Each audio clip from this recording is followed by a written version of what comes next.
has been something that has occurred multiple times now in my life when I'm filling out new doctor paperwork. As a patient, me being the patient, I take the time to read through most, if not all, of the paperwork.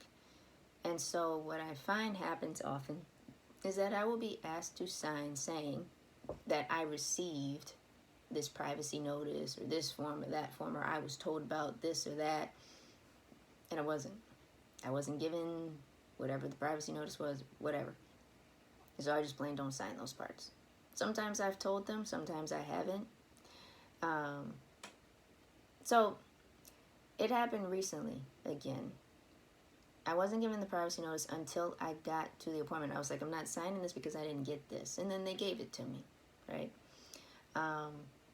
There was another thing that they wanted me to sign saying, hey, I received the notice that I would be having to do a urine test. And I was like, I don't see anything in the paperwork about the urine test. And then they pointed it out, and it was like one line in the midst of like, I don't know, 50 lines, and it was small print. So I had forgotten that part, right?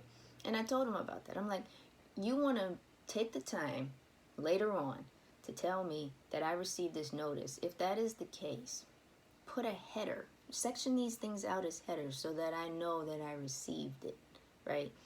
I forgot about the urine testing in all the other jargon. I had no problem taking the urine test, but it was just, if you're going to make me sign for it saying that I received this test, be able to help me to figure out where it was in the paperwork. And I just gave that feedback to them.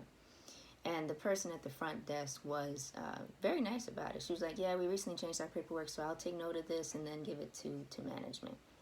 So all that to say, take the time to read the paperwork, because sometimes there are gaps in it that are worth telling the doctor's offices about so that they can change it. And when they start noticing people are not signing things because they realize they didn't get X, Y, and Z, they will take the time to make sure that you get a X, Y, and Z, because it is time for them when you refuse to sign certain things because you didn't get them.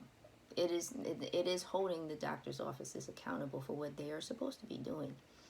So also, like, there are certain things on paperwork that you don't have to answer if you don't want to. Like if you're single or married or divorced, like if you want to answer it, fine. I'm sure it's helpful information. But if you don't, like, they'll be like, what's your marital status? What do you do for work? And it's just like kind of a little bit more invasive things. And while that can be helpful in certain ways when it comes to helping with your health,